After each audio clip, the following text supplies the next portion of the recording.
आज इस वीडियो में हर एक चीज़ का पर्दाफाश होगा। लेकिन ये जो ऑफ़र लेटर वाला आजकल फंडा चला हुआ है ना, ये वही कंपनी प्रोवाइड करती है जो कि जेन्युइन नहीं होती। उसके बिना आप स्लोवेनिया में ना तो काम कर सकते हैं, ना एंटर कर सकते हैं, ना किसी और शेंगन कंट्री में घूम सकते हैं। बहुत सारे लोग इस चीज़ का फ़ायदा उठाते हैं, आपको बोल देते हैं जी आपका ऑफ़र लेटर आ गया, आपका वर्क परमिट आ गया, बिना कोई फिंगर हुए। बहुत सारे लोग चैनल को सब्सक्राइब नहीं करते हैं। सब्सक्राइब कर दे मेरे चैनल को। नमस्कार, कैसे हैं आप लोग? आजकल दुनिया में हर एक चीज़ की वेरिफिकेशन हो सकती है। आप में से बहुत सारे लोग मेरे से पूछते हैं कि सर स्लोवेनिया का ऑफ़र लेटर आ गया है जी, कॉन्ट्रैक्ट आ गया है जी, ये असली है नकली है। तो आज की इस वीडियो में मैं आपको सब क्लियर करूंगा कि ऑफ़र लेटर क्या होता है स्लोवेनिया का और कॉन्ट्रैक्ट क्या होता है। इन दोनों चीज़ों का वर्क परमिट में मतलब ज़रूरी होना होता है कि ये वैसे ही मतलब कंपनी वाले बेवकूफ़ या आपकी एजेंसी या एजेंट बेवकूफ़ बनाते हैं।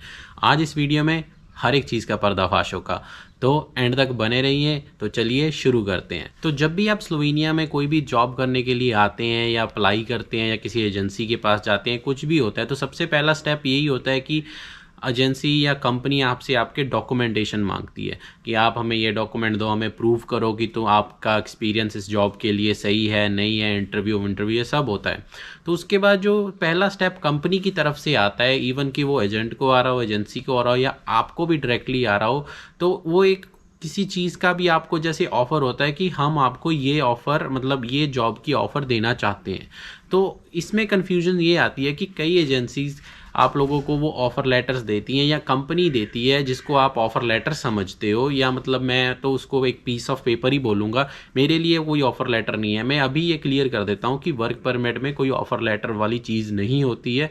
लेकिन इस वीडियो में मैं आपको एक्सप्लेन करूँगा कि वो ऑफ़र लेटर क्यों आपको दिया जाता है या बोला जाता है ये आपका वर्क परमिट है, यही आपका ऑफ़र लेटर है या जो कुछ भी है। वर्क परमिट में कॉन्ट्रैक्ट की अहमियत ज़्यादा होती है। इस वीडियो में वो सारा क्लियर करूँगा।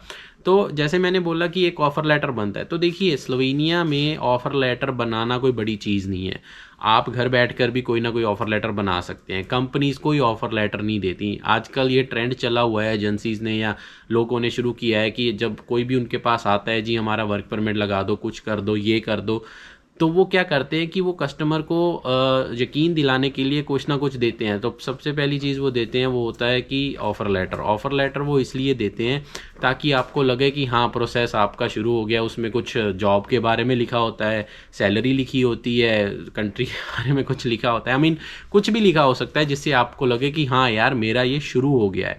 तो ऑफ़र लेटर होता क्या है, देखिए अब मैं एक एग्जांपल देता हूँ। जैसे कि मेरी कंपनी है, आपने मेरी कंपनी में अप्लाई किया और आपने मुझे डॉक्यूमेंटेशन भेज दिया और आप कह रहे हो कि अब सर मुझे बता तो दो जॉब का है क्या।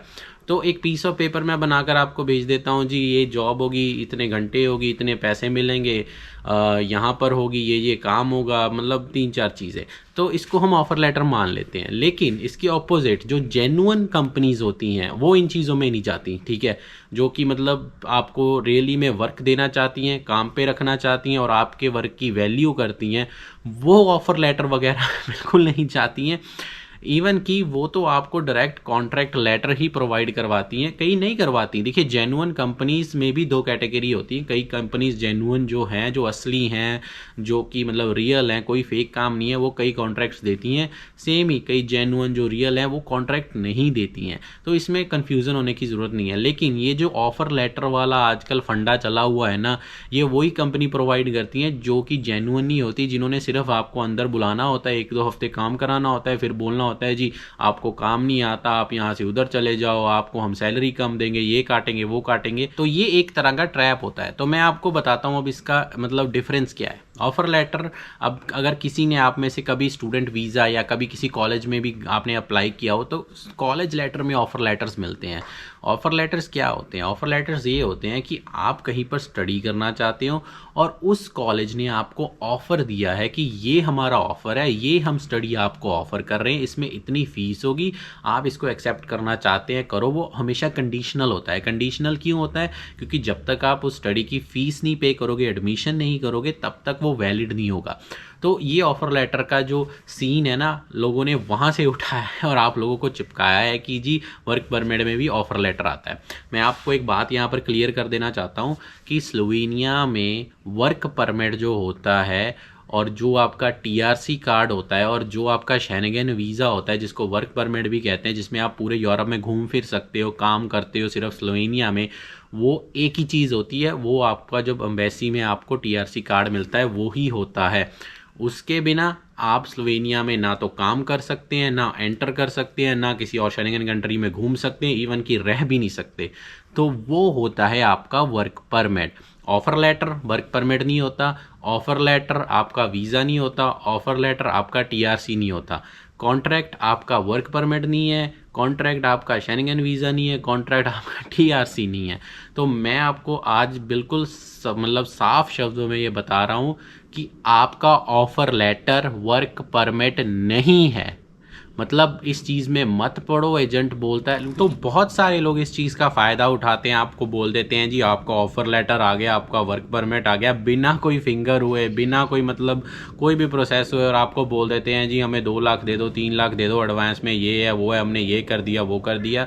तो उस चीज़ में आप मत जाओ, आपका पैसा ख़राब होगा, आपको आपके साथ फ्रॉड हो रहा है। हाँ, कॉन्ट्रैक्ट की जो बात है, देखिए जो कॉन्ट्रैक्ट की वैल्यू है, आपको कॉन्ट्रैक्ट मिलना चाहिए नहीं मिलना चाहिए। अगर कॉन्ट्रैक्ट मिल गया इसका मतलब वर्क परमिट डन हो गया है। अब आप मेरी बात समझिए, स्लोवेनिया में जब भी किसी का वीज़ा अप्लाई होता है, वर्क परमिट अप्लाई होता है, तो एक कॉन्ट्रैक्ट आपकी एप्लीकेशन में लगता है, वो एक रिक्वायरमेंट है। ऐसे ही आपका एक कॉन्ट्रैक्ट घर का भी बनता है, जहाँ पर आप रहोगे, वो भी लगता है आपकी एप्लीकेशन में। तो ये जो कॉन्ट्रैक्ट होता है ये एक टेम्परेरी डॉक्यूमेंट होता है सिर्फ एप्लीकेशन के लिए। ऑफ कोर्स उस पर आपके साइन चाहिए, मालिक के साइन होने चाहिए, तभी वो वैलिड होगा, लेकिन वो सिर्फ एक प्रोसेस के लिए होता है। इसका मतलब ये नहीं होता कि वो ही कॉन्ट्रैक्ट आगे जाकर कंटिन्यू होता है। जो असली कॉन्ट्रैक्ट आपका साइन होता है वो सेम कंपनी के साथ सेम चीज़ों के लिए सब कुछ सेम होता है, लेकिन वो जब आप आ जाते हो ना उस दिन साइन होता है। क्यों साइन होता है? क्योंकि उस दिन से आपका मालिक आपको काम पे रख लेता है। मतलब जो कॉन्ट्रैक्ट एप्लीकेशन में लगा है वो भी रियल होता है, सब कुछ रियल होता है, लेकिन कई कंपनीज वो कॉन्ट्रैक्ट आपको नहीं देती हैं। क्यों? क्योंकि जब आपने यहाँ पर आना होता है तो नया आपको मिलना ही होता है।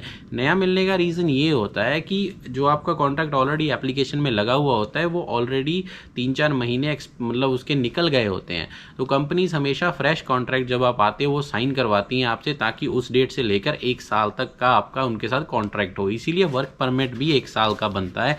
अब तो 2 का बनना शुरू हो गया है, मैंने अपनी वीडियोस में एक्सप्लेन किया, आप देख सकते हैं जाकर।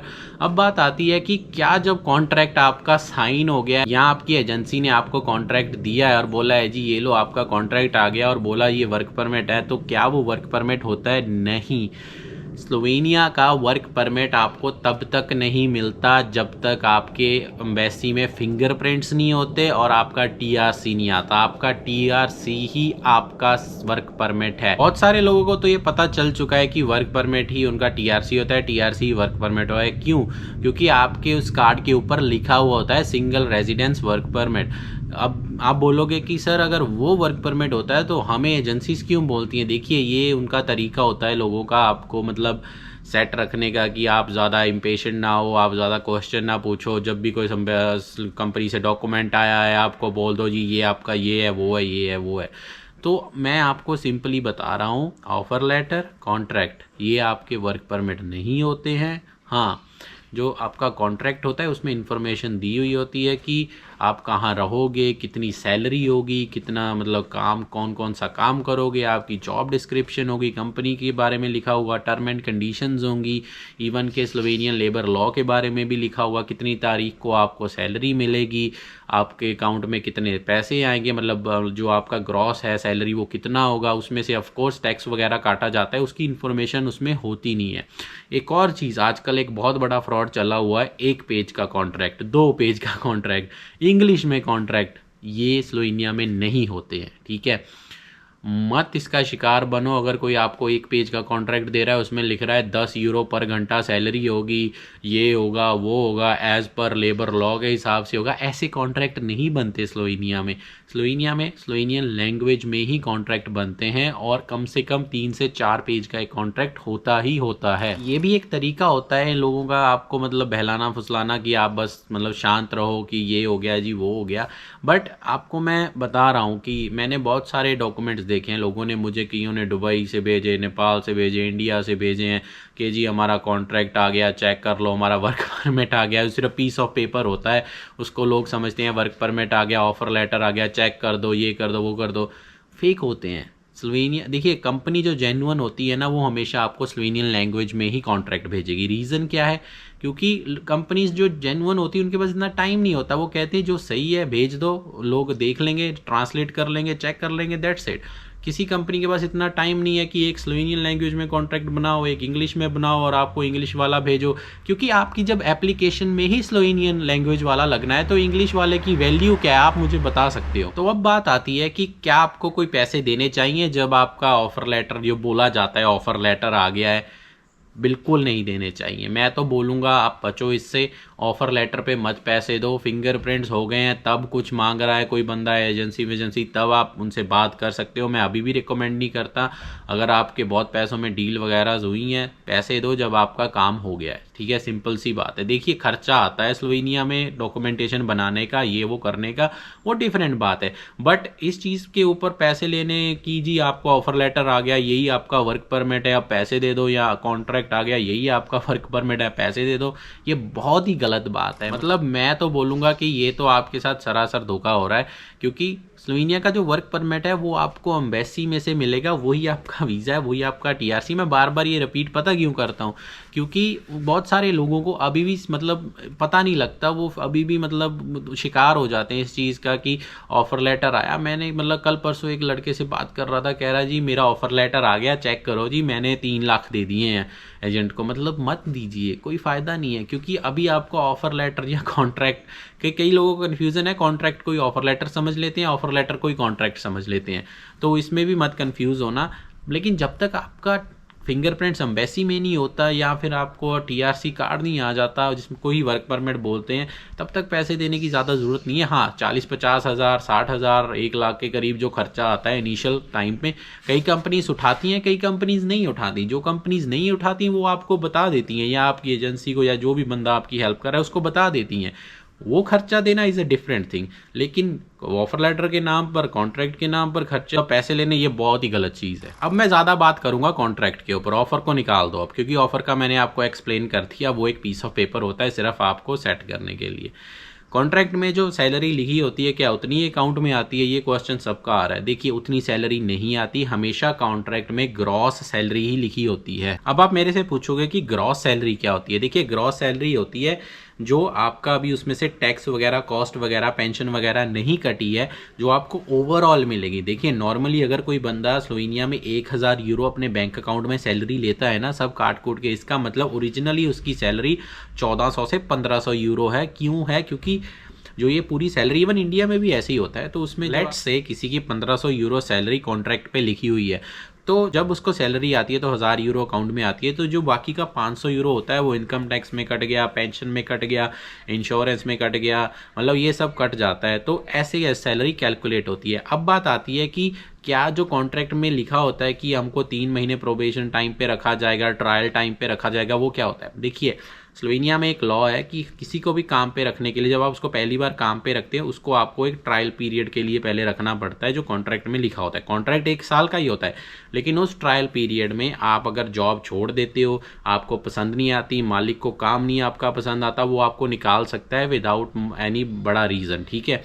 जैसे ही वो टाइम पूरा हो जाता है उसके बाद आप एक तरह के पक्के हो जाते हो। आप मतलब ये सोच लो कि पहले 2 से 3 महीने आपका अभी कच्चा ही होता है, क्योंकि अभी आपको उन्होंने असेस करना होता है। मतलब नॉर्मली 90%, 95% कंपनी इस चीज़ को ज़्यादा नहीं यूज़ करती, वो तो आपको काम पे रखती हैं लॉन्ग टर्म के लिए, क्योंकि इंडिया से बुलाया है, इतना टाइम उनका लगा है, पैसे लगे हैं, सब कुछ हुआ है, तो ऐसे वो नहीं करते। लेकिन कुछ कंपनीज होती हैं जो इसका फ़ायदा उठाती हैं, जैसे मैंने बोला ऑफर लेटर वाली कंपनीज, वो इस चीज़ का फ़ायदा उठाती हैं, आपको बुलाती हैं, 1-2 हफ्ते, 1 महीना काम करके बोलती हैं यहाँ से चले जाओ, वहाँ चले जाओ, हम नहीं रख सकते, जॉब चेंज कर लो। ये आजकल ये हो रहा है स्लोवेनिया में, तो इस पर भी थोड़ा सा आप केयरफुल रहें जब भी आप स्लोवेनिया का काम कर रहे हैं। जेन्युइन कंपनीज़ में ही अप्लाई करें या जेन्युइन एजेंसी लोगों से ही काम करवाएं अपना, ताकि यहाँ पर आकर आपको प्रॉब्लम ना हो। जल्दबाजी में कोई डॉक्यूमेंट मिल रहा है स्लोवेनिया से, आपने वेरीफाई करवाना है, आप मुझे भेज सकते हो, मैं वेरीफाई कर दूंगा। मेरे साथ आप 1-to-1 कॉल बुक कर सकते हो, उस पर भी मैं वेरीफाई कर दूंगा।